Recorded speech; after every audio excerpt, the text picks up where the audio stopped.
Tu te souviens de l'histoire de Samuel, ce petit garçon qui avait entendu Dieu lui parler?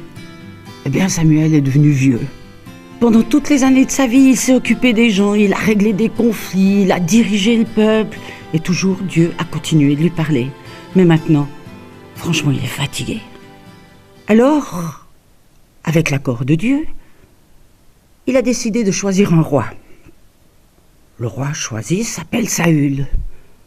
Au début, c'était quelqu'un de très bien, mais plus il est devenu puissant, plus il est devenu important, plus il est devenu insupportable. À tel point que Samuel en a eu assez et que le Dieu qui continue de lui parler lui a dit « Écoute, tu vas choisir un autre roi. » Alors Dieu lui dit « Tu vas du côté de Bethléem, là-bas il y a une famille avec beaucoup de garçons, il y a un monsieur qui s'appelle monsieur Jessé, tu vas chez lui et là je te dirai. » Alors Samuel s'est mis en route jusqu'à Bethléem. Il est allé chez Jessé. On s'est demandé, mais pourquoi est-ce que Samuel vient? Qu'est-ce qui se passe? Alors Samuel a dit, écoutez, je viens faire un culte à Dieu. On va lui dire merci ensemble. Et puis peut-être qu'il a dit dans l'oreille de monsieur Jessé, tu sais, je dois choisir un roi. Alors Jessé a fait venir tous ses garçons. Samuel était là, sans doute appuyé sur sa canne, et il a vu le premier. Waouh! Il était grand, il était fort, il avait le sourire. Il s'est dit, c'est sans doute celui-là que Dieu a choisi pour être un roi. Et Dieu lui a soufflé dans l'oreille. Non, c'est pas lui. Toi, tu regardes ce que tu vois, mais moi, je regarde au fond du cœur. Bon, le deuxième fils de monsieur Jessé, pareil. Le troisième, le quatrième, le cinquième, le sixième, le septième. Et chaque fois, Dieu dit, non, c'est pas celui-là. Alors Samuel regarde Jessé et puis lui dit, tu n'as pas encore d'autres fils? Mais oui, dit Jessé, j'ai le petit encore. David, il est en train de garder les moutons dans la campagne. Alors Samuel lui dit, fais-le venir. On se dépêche de chercher David. Et là, Dieu dit à Samuel, c'est lui. Alors Samuel prend dans sa main une petite bouteille d'huile, c'est comme ça qu'on faisait pour choisir un roi, et devant tous ses frères, sa famille, il lui verse l'huile sur la tête et lui dit « David, aujourd'hui, je te dis, tu seras le roi d'Israël. » Vous imaginez? Le roi, il y en a un, c'est Saül. Et voilà que ce petit berger, on lui dit « Tu seras le roi d'Israël. » Moi, je suis sûre que les frères de David ont dû se poser quelques questions. David est retourné à ses moutons. Il a continué à être berger. Et voilà que le peuple d'Israël se prépare à la guerre. Il y a un autre peuple qui s'appelle les Philistins. C'est un peuple qui vit surtout au bord de la mer. Les Philistins ont décidé d'attaquer Israël pour prendre les villes, les villages, les terres, tout ce qui était possible de voler. Alors c'est sûr que le roi Saül, il convoque son armée, et les voilà, les deux armées face à face. D'un côté les Philistins, de l'autre côté l'armée d'Israël. Mais dans le camp des Philistins, il y a un géant, mais un vrai géant. Il hurle, il crie, il provoque. Il a un casque, un bouclier, une lance énorme, une épée. Et tous les jours, il sort de son armée et se met à hurler contre le peuple d'Israël. « Venez vous battre avec moi, bande de trouillards! Venez vous battre avec moi! Vous êtes les esclaves de votre roi Saül !» Et il se tape la poitrine, il fait un tapage épouvantable. Et l'armée d'Israël recule. Elle a peur. Elle a peur. Mais c'est normal. Et ça dure pendant 40 jours. Il sort le matin, il sort le soir. Et le matin et le soir, l'armée d'Israël recule. Pendant ce temps, David garde toujours ses moutons. Alors un jour, son père, son papa, monsieur Jessé, lui dit « Écoute, tu voudrais pas aller du côté du champ de bataille, voir comment vont tes frères ?» Parce que les frères sont engagés dans l'armée, bien sûr. Tu leur apporteras du pain, du fromage, des petits cadeaux, et puis surtout, tu vas voir ce qui se passe. Et tu reviendras me le dire. Alors David s'en va rejoindre l'armée d'Israël.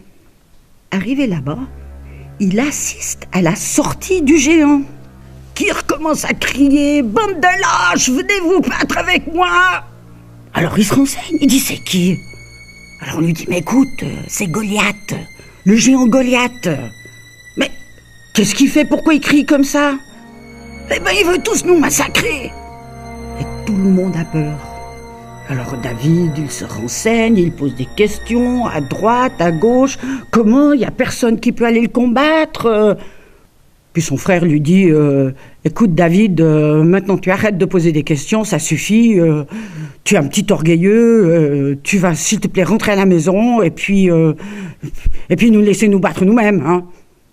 Le grand frère, il se rappelle que David sera un jour le roi. Et pour l'instant, il trouve que le petit frère, il exagère. Même le roi Saül entend parler de David. Il le fait venir. Alors David lui dit « Écoute, roi Saül, je vais aller combattre ce géant. » Mais Saül lui dit « Mais écoute, tu n'es qu'un petit berger. Lui, c'est un homme de guerre depuis des années. Tu vas te faire battre. » Alors David lui dit « Écoute, quand il y a un lion qui attaque mes moutons, je saute sur le lion et je l'égorge. Eh bien, je ferai exactement la même chose avec ce géant. » Alors, Saül lui dit bon, d'accord, vas-y. Alors, il lui donne son casque, qui est très lourd. Il lui donne son armure, son épée. David enfile tout le matériel. Mais il n'arrive pas à marcher, c'est pas possible. Tout est trop lourd. Alors, il enlève le casque, il enlève l'armure, il pose l'épée. Et il dit au roi Saül, écoute, j'ai pas l'habitude. Je me débrouille. Il file au bord du ruisseau. Là, il choisit 5 petites pierres bien rondes. Il les met dans son sac et s'avance à la rencontre du géant.